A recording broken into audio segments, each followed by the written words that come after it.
Por favor, jovem RLORC, a leitura dos 4 primeiros artigos do Código Civil Brasileiro. Vai!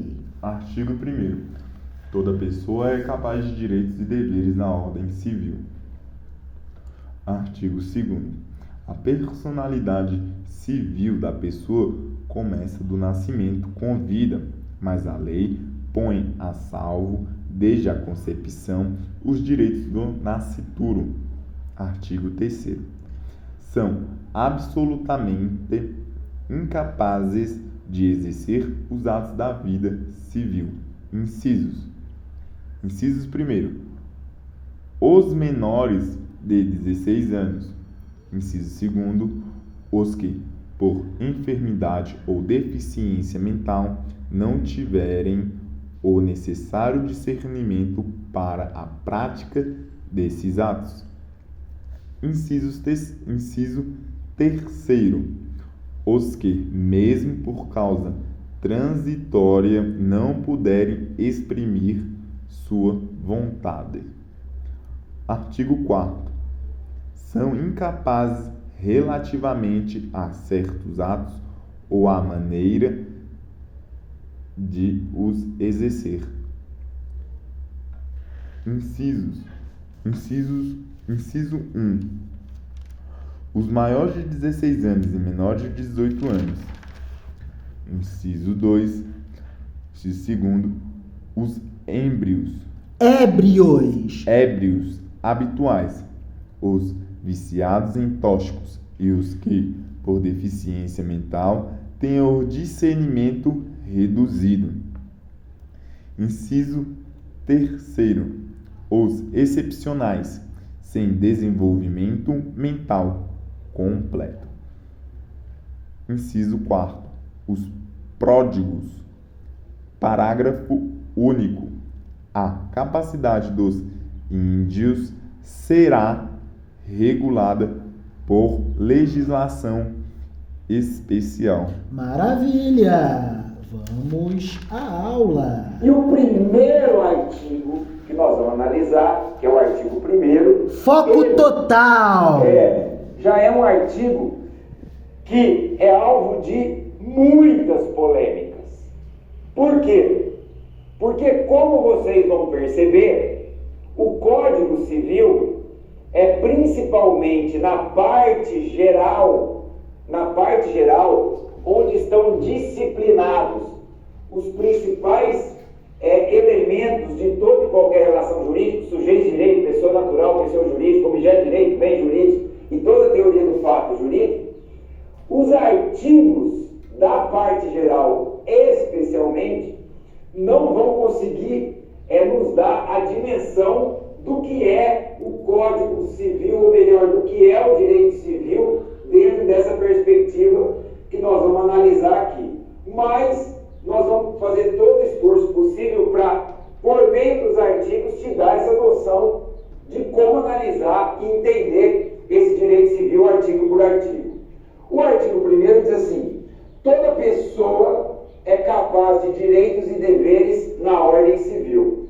A primeira observação aqui é que o Código Civil, ele substitui a palavra homem, que estava no Código Civil 16, por pessoa, até para gerar uma conexão com o princípio constitucional que fundamenta e unifica o direito civil contemporâneo, que é o princípio da dignidade da pessoa humana.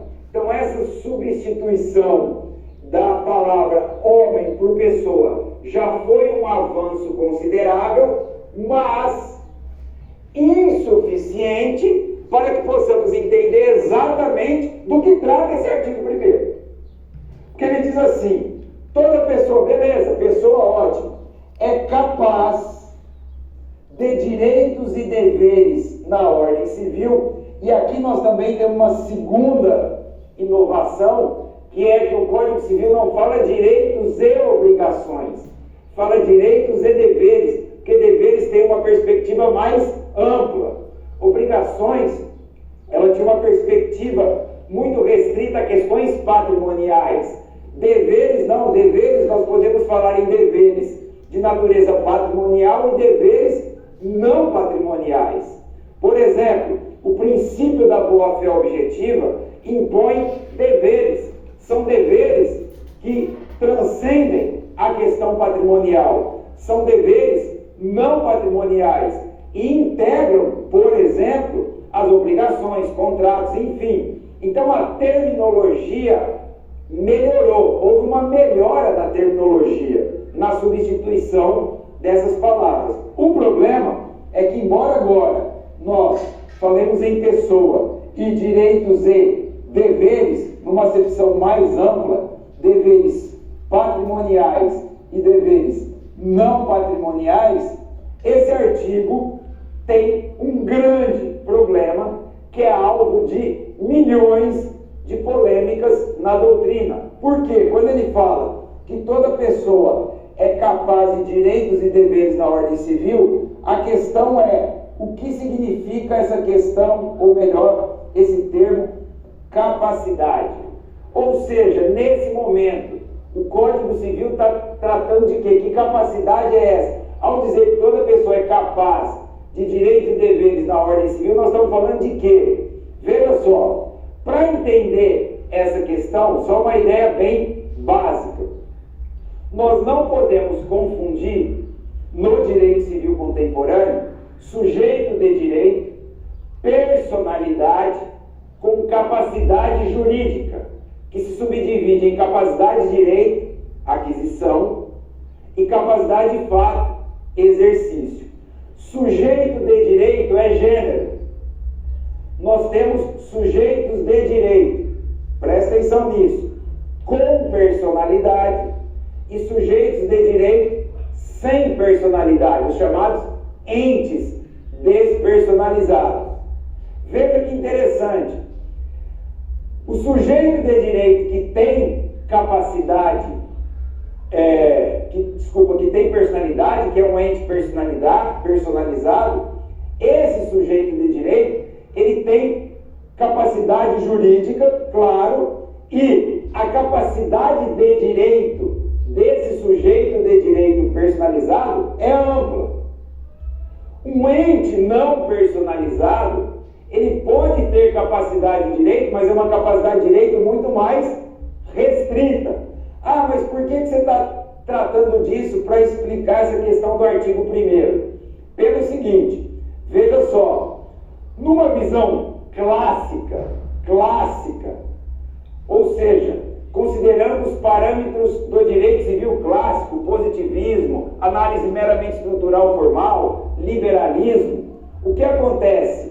Nessa visão clássica, olha só, a personalidade tem uma concepção normativa. O que significa isso? Para ter personalidade, você precisa ser pessoa. E para ser pessoa, no caso do ser humano, é necessário nascer com vida. Então veja só, numa perspectiva clássica, o que acontece? Estou analisando isso para chegar no artigo 1º. Numa perspectiva clássica, a personalidade decorre de pessoa. O ser humano nasceu com vida, é pessoa. Se é pessoa, tem personalidade. E a capacidade de direito, claro, é um atributo dessa personalidade. Então, você, ser humano, nasceu com vida, é pessoa. Se é pessoa, tem personalidade. Se tem personalidade, como um dos atributos, você tem capacidade jurídica, de direito e de fato. Embora na capacidade de fato, nós vamos ver já que essa capacidade, ela pode, eventualmente, ser restringida. Mas isso é outra coisa. Por favor, jovem abençoado, releia os 4 primeiros artigos do Código Civil, porque agora a sua compreensão vai se alargar. Artigo 1º. Toda pessoa é capaz de direitos e deveres na ordem civil. Artigo 2º. A personalidade civil da pessoa começa do nascimento, com vida, mas a lei põe a salvo desde a concepção os direitos do nascituro. Releia, por favor. A personalidade civil da pessoa começa do nascimento com vida, mas a lei põe a salvo desde a concepção os direitos do nascituro. A partir daí, começa-se a falar em capacidade e incapacidade. Avança. Artigo 3º. São absolutamente incapazes de exercer os atos da vida civil. Dando seguimento nos incisos primeiro. Os menores de 16 anos. Inciso 2º. Os que, por enfermidade ou deficiência mental, não tiverem o necessário discernimento para a prática desses atos. Inciso 3º. Os que, mesmo por causa transitória, não puderem exprimir sua vontade. Artigo 4º. Olha só que interessante. A capacidade tem que ver com a expressão da vontade. As coisas estão ficando mais claras agora? Sim. Avança. Artigo 4º. São incapazes relativamente a certos atos ou a maneira de os exercer. Inciso 1. Os maiores de 16 anos e menores de 18 anos. Inciso 2º. Os ébrios habituais, os viciados em tóxicos e os que, por deficiência mental, tenha o discernimento reduzido. Inciso 3º.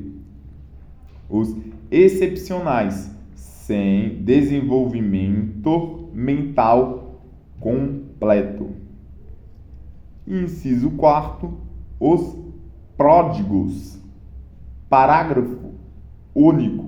A capacidade dos índios será regulada por legislação especial. Maravilhas, vamos avançar.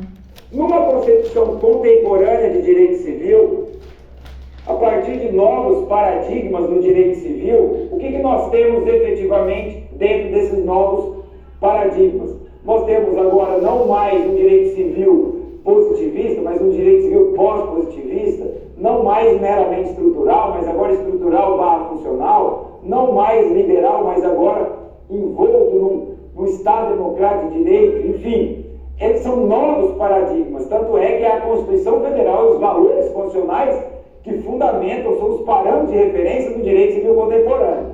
Mas por que você está falando isso? Estou dizendo isso porque nessa nova concepção, o fundamento da personalidade não é mais a norma jurídica, e sim a própria condição existencial do ser humano.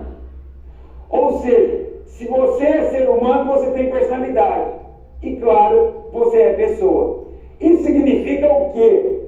Que, numa visão clássica, o ser humano, para ser pessoa, ele precisa nascer com vida. E a partir desse momento, ele tem personalidade. Então a personalidade pressupõe ser pessoa. Então pessoa e personalidade não se confundem com o ser humano. Porque numa visão clássica, o ser humano que não nasce com vida, embrião e nascituro, eles podem ser sujeitos de direito, mas como entes despersonalizados. Não têm personalidade, porque não seriam pessoa. Numa visão contemporânea, o ser humano, basta ele ser ser humano para ter personalidade. Porque o fundamento da personalidade é a sua própria condição existencial. Aí é o oposto. A pessoa decorre da personalidade. Deu para entender? Olha só, se você é ser humano, você tem personalidade. Porque a personalidade é inerente à condição existencial.